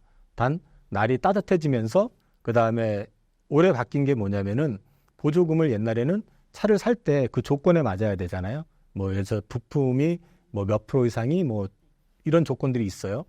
그게 다 부합이 됐을 경우에 서류를 제출을 하면 연말에 가서 정산을 해주는. 근데 지금은 모델이 딱 정해져 있어요. 부합되는 모델이 딱 선정이 되면 사는 시점에서 7,500불이 공제가 됩니다. 그러니까 차값이 오히려 처음에 살 때 구매력이 굉장히 높아지는 효과도 있거든요. 그리고 날씨가 어쨌든 따뜻해지고 있죠. 그럼 전기차 쪽이 조금 수요가 늘겠죠. 거기다가 또 한 가지 최근에 배터리 가격이 많이 떨어졌잖아요. 그럼 배터리 가격이 많이 떨어졌으니까 전기차 값도 떨어뜨릴 요인이 생기잖아요. 그럼 저 내연기관차하고 전기차하고 같은 그 동급 차량 같은 경우 가격 차이가 줄기 시작하고 여기에다가 인프라 구축을 계속 해야 된다고 그러면은 전기차 쪽은 자연스럽게 조금 고개를 들 수 있지 않을까. 그런 어떤 기대감은 지금 가질 수 있는 구간 아니냐. 다만 이게 속도가 앞서도 말씀드렸지만 빠르진 않을 것 같다. 완만하게 갈 것 같다. 이렇게 말씀을 드릴 수 있을 것 같습니다.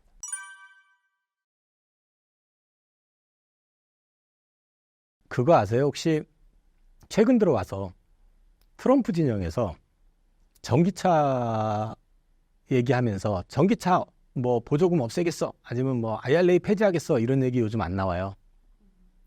근데 올 초만 해도 나왔거든요. 실제로 전기차 IRA법 폐기 얘기도 했었고 보조금 삭감 얘기도 했었고 뭐 별 얘기를 다 했었는데 왜 갑자기 안 나오느냐? 이제부터는 표입니다. 표 싸움이에요, 이제는.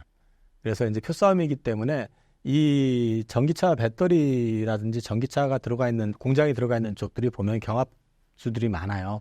그리고 공화당 지역구들이 많고 경합주에서 이겨야지 이기는 거잖아요. 사실 스윙 스테이트에서 이제 지난번 대선에서는 바이든이 잡았던 거고 그 전 대선에서는 트럼프가 거길 잡아가지고 이제 이겼던 것처럼 이번에도 마찬가지 상황이 오다 보니까 아마도 제가 보기엔 앞으로 이쪽에 대한 얘기는 세게 안 나올 것 같아요. 그리고 만약에 트럼프가 된다 해도 저는 IRA 폐기는 쉽지 않을 거라고 보고요. 대신에 이제 딴지는 걸 수 있을 것 같아요. 보조금을 갖다 뭐 줄인다든지 이런 식으로 해가지고 또는 이제 연비 규제를 좀 완화시킨다든지 이런 식으로 할 가능성은 있다고 봐요. 왜냐하면 기본적으로 트럼프 진영은 화석연료 진영이거든요.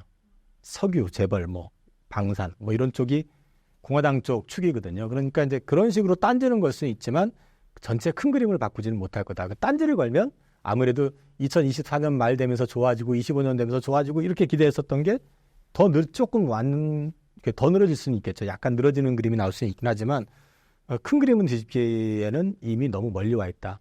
한국 기업들만 투자를 했으면 또 우리만 또 물 먹고 막 억울해서 막 그럴 수도 있지만은 지금 미국의 공장 대부분이 다 조인트죠. 합작이잖아요. 미국 자본도 다 들어가 있는 상태예요. 그러니까 이제 어떤 의미냐면은 하지 못하게 막지는 못할 거다. 진행은 된다. 근데 최근에 또 재밌는 게 트럼프 관련해 가지고 적극 표층 여론조사에 보면은 바이든이 이기는 걸로 나옵니다. 주별로 하게 되면은 아직은 약간 트럼프가 우세한 걸로 나오고 또 전국 투표, 전국을 대상으로 해가지고 지지율을 계산해 보면 바이든이 약간 앞서게 나오고요. 그 다음에 이제 적극적인 투표 의사를 가진 사람을 대상으로 했을 때는 바이든이 이기는 걸로 나와요. 그리고 요즘 보면은 대선 자금 모집하는 거 보면 트럼프는 조금 애를 먹고 있죠, 요즘. 거기다가 그 소송 걸린 건 아시죠? 트럼프 그 여자 문제부터 시작을 해가지고 여러 가지 걸려 있잖아요. 지금 세금 문제부터 시작해서. 그게 뭐 지금 걸린 것만 갚아도 뭐 우리나라 돈으로 뭐 5천억 원이 넘는다 뭐 이런 얘기도 나오는 상황이니까 애를 먹고 있는 상황인데 반해서 바이든 쪽은 지금 계속해서 모금액이 생각보다 굉장히 크게 늘어나고 있고요. 그래서 지금 최근에 바이든 진영이 그 스윙 스테이트 쪽에 정치 광고, 대선 광고를 굉장히 강화를 하기 시작했어요. 그래서 앞으로 어떻게 될지 모른다. 그러니까 뭐 트럼프가 이긴다라고 다들 생각을 했었는데 그거 아니다. 바이든이 오히려 어쩌면 이길 수도 있다. 그리고 둘 다 노인네잖아요. 좀 심하게 얘기해가지고 뭐 80대 초반이나 70대 후반이나 79 트럼프가 지금 70대 후반이죠. 78, 8세인가 9세인가 되잖아요. 솔직히 뭔 차이가 있어요, 사실은요. 근데 이제 자기가 젊다라고 얘기했는데 요즘 보면 연설할 때 보면 가끔 엉뚱한 소리 트럼프도 하잖아요. 그러니까 그런 부분들의 차이보다는 지금 트럼프가 워낙에 좌충우돌하는 사람이라서 그 리스크에 대한 부분, 이런 것들이 조금 더 부각이 된다고 하면은 바이든이 더 유리할 수도 있지 않겠냐 보고 있고요. 마지막으로 이제 그림을 갖고 나온 게 있는데, 여기가 보시면은 그 경합주가 조지아, 애리조나, 오하이오 이쪽인데, 경합주에서 보시면 오하이오 같은 경우가 이제 공화당 지역구고, 공화당 쪽이 이제 상대적으로 경합주에서 우위에 있었던 게 켄터키, 테네시, 인디애나 쪽이었는데, 이쪽이 다 지금 공화당 쪽이, 근데 여기가 지금 다 배터리 공장이 들어가 있어요. 그러니까 이거는 뭐 배터리 쪽으로 해가지고 공화당이 트럼프가 얘기하는 것처럼 뭐 쉽게? 그게 쉽지는 않을 것 같다. 그래서 큰 변수는 아니다. 다만 이제 트럼프가 어쩌다가 된다면은 속도는 조금 바이든이 됐을 때보다는 조금 루즈해질 가능성은 있다. 그 정도라고 보면 될 것 같습니다.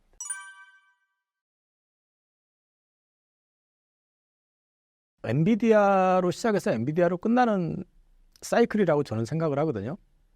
그러니까 이제 엔비디아가 좋으니까 뭘 사야 돼? 그럼 엔비디아 사야 돼요. 다른 주식 사가지고 엔비디아만큼 수익은 안 나니까. 근데 이제 최근에 그 엔비디아 주가가 워낙에 많이 올랐기 때문에, 그래도 따라서 AMD도 오르고 뭐 다 올랐잖아요. 근데 엔비디아는 지금도 아마 올 연말 기준으로 했을 때 PER이 한 34배, 35배? 뭐 매출 2배 늘을 거라고 하니까 여전히 뭐 아주 고평가됐다고 얘기하기는 좀 애매한 그런 구간에 있는 것 같은데, AMD가 50배가 넘어요.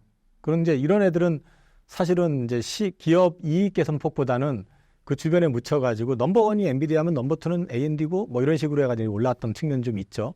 숫자가 그만큼 안 따라오는 거니까 지금. 그러다 보니까 이제 주변을 찾다 보니까 이제 액침 냉각 뭐 이래가지고 엔비디아 쪽에서 한번 코멘트 했고, 그러면서 슈퍼마이크로가 급등했고, 그 다음에 또 이제 나온 게 소프트웨어 쪽으로서 이제 오라클이 또 지난주에는 한번 또 급등을 한 적이 있었고, 이제 기존의 것들보다는 옆에 있는 것들을 좀 찾는 그런 분이 감지가 됩니다. 근데 이번 주에 FMC가 있잖아요. FMC 있고 이제 금리 인하는 안 할 거고 동결되겠지만은 이제 이번 주에 점도표가 어떻게 찍히느냐, 이게 관건인 것 같은데, 점도표가 만약에 올해 금리 인하를 원래는 지금 3번 정도 예상을 했는데 이게 둘로 이제 2번으로 준다든지 이러면은 단기 충격은 있을 수 있어요. 그렇지만 그것 때문에 엔비디아가 꺾여가지고 전체를 꺾는다라고 저는 생각은 안 하거든요. 그래서 꺾여서 만약에 주가가 빠지면 그건 기회가 될 수도 있을 것 같고, 아직까지는 엔비디아 기준으로 봤을 때는 추가적으로 상승 여력이 좀 있다. 그래서 반도체 쪽은 AI 쪽은 뭐 그런 맥락이고, 우리나라 쪽에서 본다 그러면은 하이닉스 보시면 알잖아요. 뭐 하이닉스 한 단계 올라왔잖아요. 어쨌든 지금 한 10대 그 정도 와가지고 거기서 더 뻗지는 못하고 이러고 있잖아요. 아직은 조금 더 여력은 있어 보이고요. 근데 이제 저는 사실 요즘은 그래서 AI 쪽보다는 오히려 레거시 제품 쪽, 메모리 쪽, 이쪽을 좀 보고 있어요. 왜 메모리 쪽을 보고 있냐면은 기사가 요즘 심심치 않게 이런 게 나옵니다. 자, D램 시장 살아났다. 삼성전자 40%대 점유율 회복. 그 삼성전자가 그 평택 캠퍼스 4공장의 일부 라인에 대해서 순서 조정을 하는데, 파운드리 쪽은 일단 스탑을 하고 대신에 D램 쪽으로 확장을 한다. 뭐 이런 식으로 이제 나온 게 있고요. 차세대 메모리가 몰려온다 해서 기사가 나온 게 있는데, 요런 게 이제 뭐 DDR5 관련된 얘기도 좀 나왔었고, 그 다음에 GDDR7 뭐 이런 거, 그 다음에 저전력 D램 뭐 이런 것들이 지금 이제 나오기 시작하고 있는데다가, 여기 작게 기사로 제가 링크 시켜놨지만은 삼성 반도체 재고가 10분기 2년이 넘죠 사실은. 근데 10분기 만에 처음으로 재고가 줄었습니다. 그리고 삼성전자가 가격 협상을, 낸드가 요즘 그 싼데 많이 올라왔어도 싼데요 여전히 가격 협상을 다시 한다. 그래서 바이어들한테 20% 이상의 인상을 요구하겠다. 이런 얘기들이 지금 나오고 있습니다. 이런 것들에다가 지금 보면 트렌드포스에서 얘기하는 게 보면 비수기인데도 구매자가 안전하게 재고 확보를 하기 위해서 구매를 계속 늘리고 있기 때문에 1분기에 가격이 더 오를 거라고 보고 있잖아요.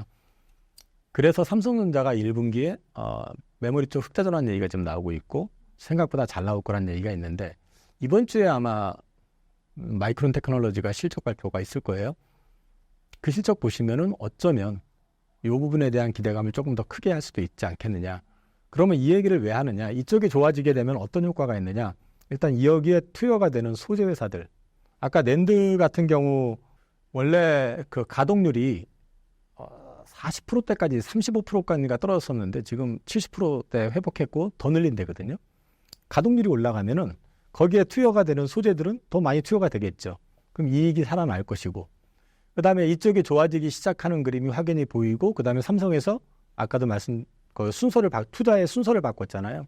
이 레거시 제품들 메모리 쪽에 장비 쪽들도 투자가 재개될 가능성, 이런 것들을 좀 기대할 수 있지 않겠느냐. 그런 맥락에서 보면은 오히려 지금은 AI도 좋은데 AI는 좀 조정받았을 때 다시 들어가셔도 괜찮을 것 같고, 이런 쪽으로 한번 관심 가져보시는 거. 메모리 쪽, 소재, 장비 이런 쪽도 한번 관심을 가져보시는 것도 괜찮을 것 같습니다.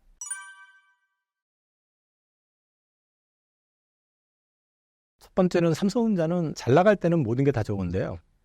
이번에는 안 좋은데 모든 게 다 안 좋았어요, 사실은. 그러니까 이제 반도체 안 좋았잖아요. 반도체가 안 좋았는데 하필이면 또 하이닉스보다 HBM에서는 완전히 뒤처진 게 확인이 돼버렸고, 그러다 보니까 AI에서 열풍이 부는데 하이닉스는 그 바람을 탔는데 삼성전자는 전혀 타지를 못했죠. 대신에 또 삼성전자가 바닥에서 회복을 하는데도 또 둔했던 이유 중에 하나가 뭐냐면, 반도체 바닥 얘기가 작년 3분기부터 돌아선다고 그랬었단 말이에요. 반도체가 바닥을 찍었어 라고 했을 때 삼성전자는 원오브댐이잖아요. 반도체 사업부가. 하이닉스는 100% 반도체잖아요. 그러니까 바닥 찍었어 돌아서 그러면 좋아지겠네 하니까, 좋아지게 되면 속도가 하이닉스가 더 빨리 좋아지겠네가 돼버리는 거죠. 거기에다가 AI 열풍, HBM3 이쪽에 다 이제 다 붙어버린 거죠. 그리고 또 시장하고 적극적인 소통을 사실 삼성전자가 좀 등한했던 측면도 있습니다. 그러니까 시장에는 계속 파운드리에 대한 기대감, 뭐 TSMC를 잡기 위해서 뭘 하겠네, 뭐 수율이 어떻게 됐다, 뭐 이런 기사 엄청 나왔었는데, 실상을 보면은 지금 TSMC하고 파운드리에서 시장 점유율 격차는 더 벌어졌어요. HBM 계속해서 지금 얘기 나오지만 아직도 퀄 테스트 승인 얘기가 안 나오고 있죠. HBM3 같은 경우는 지금 하이닉스는 양산 승인 떨어졌고 마이크론도 양산하겠다고 얘기를 하는데 삼성은 아직 얘기 없잖아요. 근데 계속 삼성에서는 지금 기존의 8단을 우리가 12단으로 해가지고 이번에 선보일 거야, 뭐 이런 식으로 얘기만 하고 있지. 아직까지 결과가 안 나오고 있는 상황이잖아요. 그러니까 뭔가 좀 적극적인 소통 이런 것도 좀 필요하고, 그 다음에 그 시장에다가 이렇게 이미지를 갖다가 좋게 만들기 위한 게 아니라 좀 뭔가 변화에 대한 근본적인 어떤 거를 좀 보여줘야 되거든요. 변화에 대한. 근데 그런 부분들이 없이 좀 부정적인 걸 갖다 약간 마사지하는 듯한 느낌만 좀 들게끔, 그런 것들이 조금 실망을 많이 했었던 부분이 좀 있어요. 그리고 이제 어찌됐든 지금 삼성 같은 경우는 제가 한 가지 더 말씀을 드리고 싶은 거는, 그럼에도 불구하고 지금 버리지 못하는 거는요. 삼성은 어쨌든 우리나라 경제에 있어서는 굉장히 차지하는 포션 자체가 커요. 삼성전자가 정상화돼서 상승하지 않고는 우리나라 종합지수가 3천 넘어가기가 생각보다 쉽지 않습니다. 삼성이 돌아서야 돼요. 그렇기 때문에 삼성은 어쨌든 잘 돼야 돼요. 이거는 뭐 주주가 아니더라도. 근데 이제 삼성전자를 기대할 수 있는 거 한 가지는, 어쨌든 지금 AMD는 퀄 테스트 통과한 것 같은 기사가 났었고요. 이제 삼성에서 계속 얘기를 하고 있지만 아직까지 확정이 되지는 않았지만, 만약에 엔비디아 쪽에서도 퀄 테스트 통과가 돼서 HBM3 양산 승인이 떨어지면 그것만 가지고 삼성전자는 일단 오를 거라고 봐요. 그 다음에 두 번째 보셔야 되는 건, 아까 반도체 레거시 제품 흑자 전환 얘기했잖아요. 그리고 지금 최근에 보면 D램, 낸드 할 값이 가격이 계속 올라가고 있거든요. 그리고 어쨌든 이 레거시 제품에서 어쨌든 경쟁력은 삼성전자가 지금도 제일 강해요. 낸드의 원가에서도 여타 그 회사 대비해서 한 20% 이상 경쟁력을 여전히 갖고 있다고 하니까, 그런 것들이 맞물려 버리면 삼성전자도 고개를 좀 들 수 있는 여건은 좀 어느 정도는 돼 있는 상태다. 다만 시장이 기대하고 있고 기다리고 있는 이 HBM3E에 대한 부분들, 이게 빨리 좀 보여줘야 될 부분이 있다. 그리고 이 파운드리 쪽에서 그냥 말로가 아니라 실제 뭔가 좀 변화된 모습을 좀 보여줘야 된다. 아직까지는 립서비스 차원 이상을 벗어난 게 좀 보이지 않는 게 좀 아쉽죠. 그 이번에 엑시노스 2400이 그 갤럭시 24 그 기본 모델에 탑재가 됐는데 내용 괜찮았다고 그러거든요. 실제로 내용 자체가 그 작동을 했던 게 그 퀄컴 칩에 비해 가지고 나쁘지 않았었어요. 그래서 이제 자신감을 가지고 아마도 그 다음 모델에서는 엑시노스를 많이 채택할 거다라는 얘기도 나오고 하는데, 이런 것들이 레퍼런스가 돼준다 그러면 파운드리 쪽도 조금 고개를 들지 않겠냐. 그리고 파운드리에서도 결국은 성공하려면 HBM3E가 성공해야 된다. 그래서 이제 요게 되게 중요해 보여요. 그래서 삼성은 지금 사실 거기에서 일단 발목이 잡혔다라고 보시면 될 것 같습니다.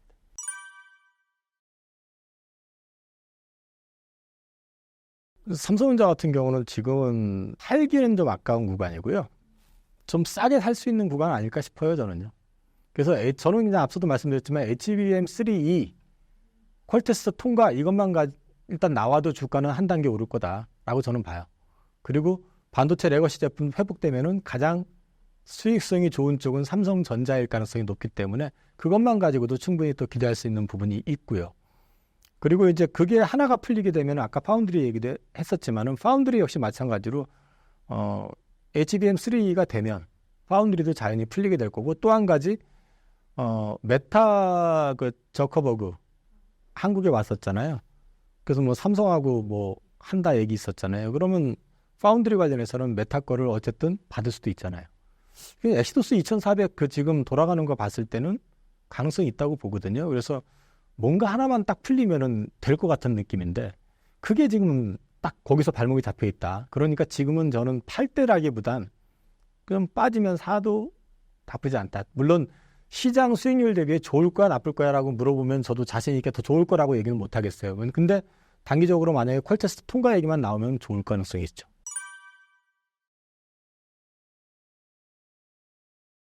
앞서 말씀을 드렸지만은 저는 이제 AI는 뭐 기존에 워낙에 다 알려져 있잖아요. 뭐 AI 쪽으로 수혜가 되는 회사들도 많이 올라와 있고, 엔비디아가 조정을 혹시 받는다 그러면은 조정받으면 엔비디아가 저는 첫 번째가 될 것 같고요.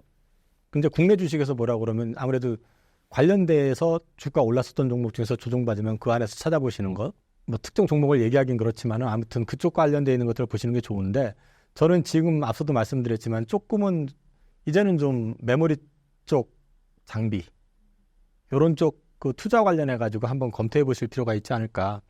그래서 이제 그 헤럴드 경제 2월 16일자 기사 제가 캡처해 왔는데, 메모리 라인 쪽을 우선 이제 한다라는 얘기가 나왔고, 요게 이제 최근에 좀 기사화가 되기 시작하고 알려지기 시작하는데, 메모리 쪽으로 집중을 하기 시작한다는 얘기는 결국 이쪽에 캐파 증설 가능성을 좀 얘기할 수 있고, 그 다음에 이쪽이 그 가동률이 정상화가 된다 그러면 이쪽 소재와 관련되어 있는 회사들 이런 쪽도 좋아질 여지가 충분히 있죠.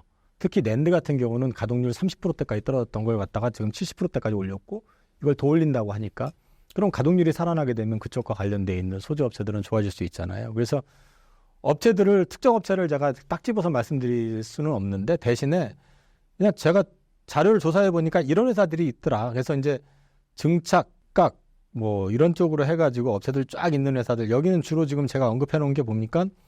장비 회사들 쪽 많이 이제 언급을 해놨는데, 이런 회사들이나 아니면 소재 쪽, 뭐 낸드 쪽으로 해가지고 소재와 관련돼 있는 쪽, 아니면은 EUV 얘기 많이 나오잖아요. EUV 쪽으로 해가지고 들어가는 소재 관련된 회사들, 이런 쪽 회사들을 오히려 좀 쌀 때 보시는 것도 나쁘진 않을 것 같습니다.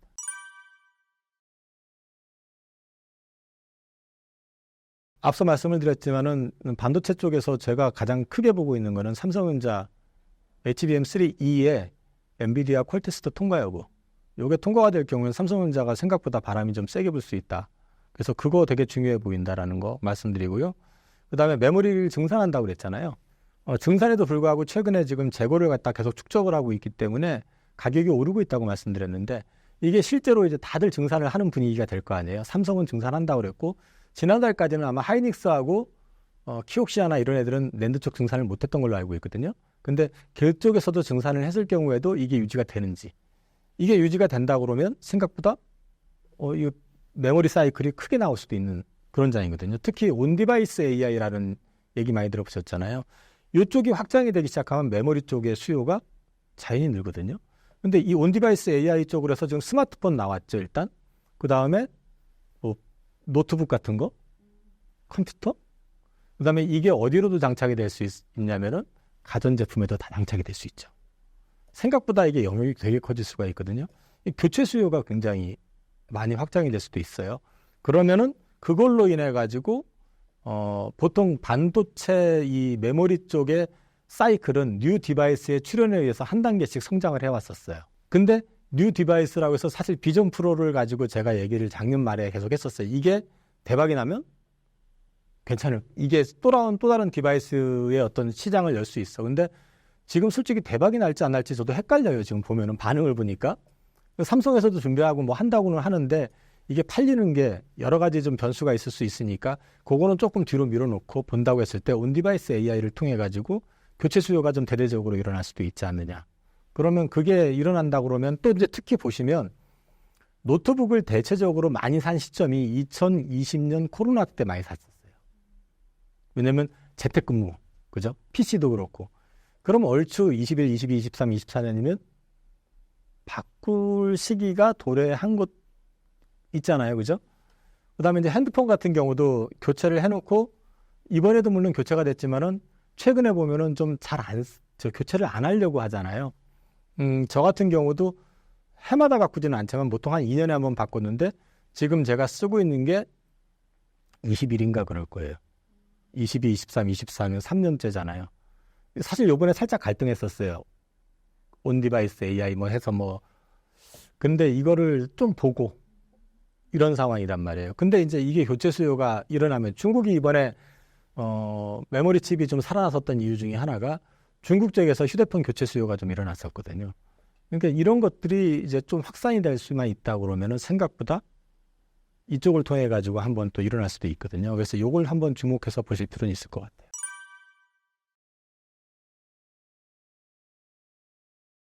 주식시장이 상승을 하는데 보시면은 올라가는 날은 절반은 오르고 절반은 빠지는 날은 오르는 거 대비 빠지는 종목 수가 한 3, 4배 되고, 그러니까 뒤집어 놓고 얘기하면 지수는 오르는데 내 건 안 오르는 이런 상황이 많이 연출될 수도 있어요. 되게 힘든 장일 수도 있고요. 근데 이제 이럴 때 이게 중심을 좀 잡으실 필요가 있고요. 저도 사실 스트레스 많이 받을 때 있거든요. 얼마 전에도 진짜 스트레스 받고 막 열받아가지고 왜 나만 알고 있지 막 이런 거 있잖아요. 내 주식 좋은데. 근데 이제 본인이 공부하신 주식이 확실하다 그리고 좋다라고 본인의 고집에 의해서가 아니라 물려서가 아니라 진짜로 이거는 확실한 주식이다 생각하시면은 가져가시는 전략 계속 공부하시면서 그게 뭐가 됐든 간에, 그리고 이제 아니다 싶은 종목을 쥐고 있다 보면 너무 손절에 대한 주저함은 오히려 기회를 놓칠 수도 있다. 이제 그것도 생각해 보실 필요가 있다. 그래서 제가 말씀드리는 건 공부하셔야 된다. 계속해서 공부하셔라. 그 다음에 시장이 되는 동네에서 투자를 하셔야 된다. 되는 동네라고 하는 거는 시장이 앞으로 계속 성장을 할 수 있는 섹터들이 있잖아요. 제가 지금 커버하고 있는 종목 업종이 반도체, 2차전지, 방산, 바이오, 조선 5개 섹터를 지금 커버를 하고 있어요. 우주항공도 있는데 이거는 어차피 방산하고 많이 엮이니까 이렇게 해서 저는 이 안에서 지금 대응을 하고 있거든요. 가급적이면 성장이 정체가 되어 있거나 성장을 못하는 쪽 주식을 갖고 계시면 올라가는 거 보고 스트레스밖에 더 받을 게 없잖아요. 스트레스밖에. 그래서 그런 거를 좀 피하시려면 공부를 하셔야 되고 본인이 공부한 범위 내에서 자기가 좀 투자할 수 있는 어떤 대상들을 좀 선별해 보실 필요가 있지 않겠나. 그래서 공부하시라는 말씀. 그리고 물려있다고 해가지고 내치시지 마시고 이 회사를 지금 내가 다시 투자한다고 했을 때 지금도 내가 투자하고 싶은 매력이 있는지 점검을 한번 해보실 필요가 있다. 힘든 구간이니까 멘탈 관리 잘 하시고, 그리고 너무 조급하게 단기 수익 욕심내시지 마시고 꾸준하게 공부하시면은 지금 장 자체가 좀 기회는 충분히 있을 것 같습니다.